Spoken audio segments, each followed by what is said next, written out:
Hello, hi to everyone. I welcome you all to my channel Mantro. Today I am here with Dashrath Krit Shani Stotra. Dashrath Krit Shani Stotra is a powerful humming dedicated to Lord Shani. Chanting this mantra will lessen Shani's effect in one's life. Let's start. Dasharath उवाच कोणान्तको रौद्रयमोऽथ बभ्रुः कृष्णः शनिः पिङ्गलमन्दसौरिः नित्यं स्मृतो यो हरते च पीडा तस्मै नमः श्रीरविनन्दनाय सुरासुराः किं पुरुषो रगेन्द्र गन्धर्वविद्याधरपन्नगाश्च पीडयन्ति सर्वे विषमस्थितेन तस्मै नमः श्रीरविनन्दनाय नरा नरेन्द्राः पशवो मृगेन्द्रा वन्याश्च ये कीटपतङ्गभृङ्गाः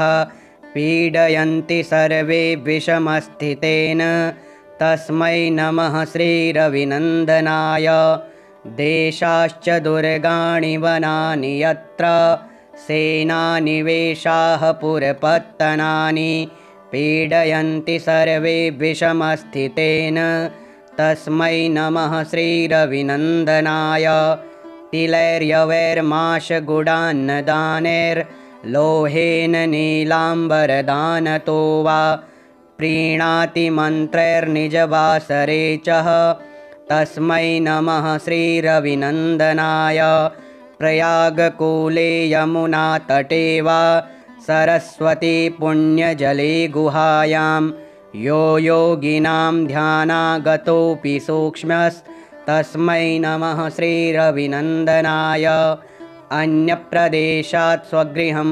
प्रविष्टस्तदीयवारे सह नरः सुखी स्यात् गृहाद् गतो यो न पुनः प्रयाति तस्मै नमः श्रीरविनन्दनाय स्त्रष्टा स्वयंभुर्भुवनत्रयस्य त्राता हरीशो हरते पिनाकी एकस्त्रिधा ऋग्यजुः साममूर्तिस्तस्मै नमः श्रीरविनन्दनाय सन्न्यष्टकं यः प्रयतः प्रयाते नित्यं सपुत्रैः पशुबान्धवैश्च पठेत्तु सौख्यं भुवि भोगयुक्तः प्राप्नोति निर्वाणपदं तदन्ते कोणस्थः पिङ्गलो बभ्रुः कृष्णो रौद्रोऽन्तको यमः शौरिः शनैश्चरो मन्दः पिप्पलादेन संस्तुतः एतानि दशनामानि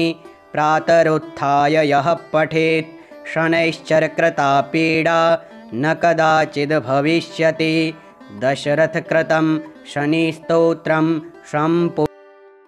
If you have liked this video, please do subscribe and turn on the notification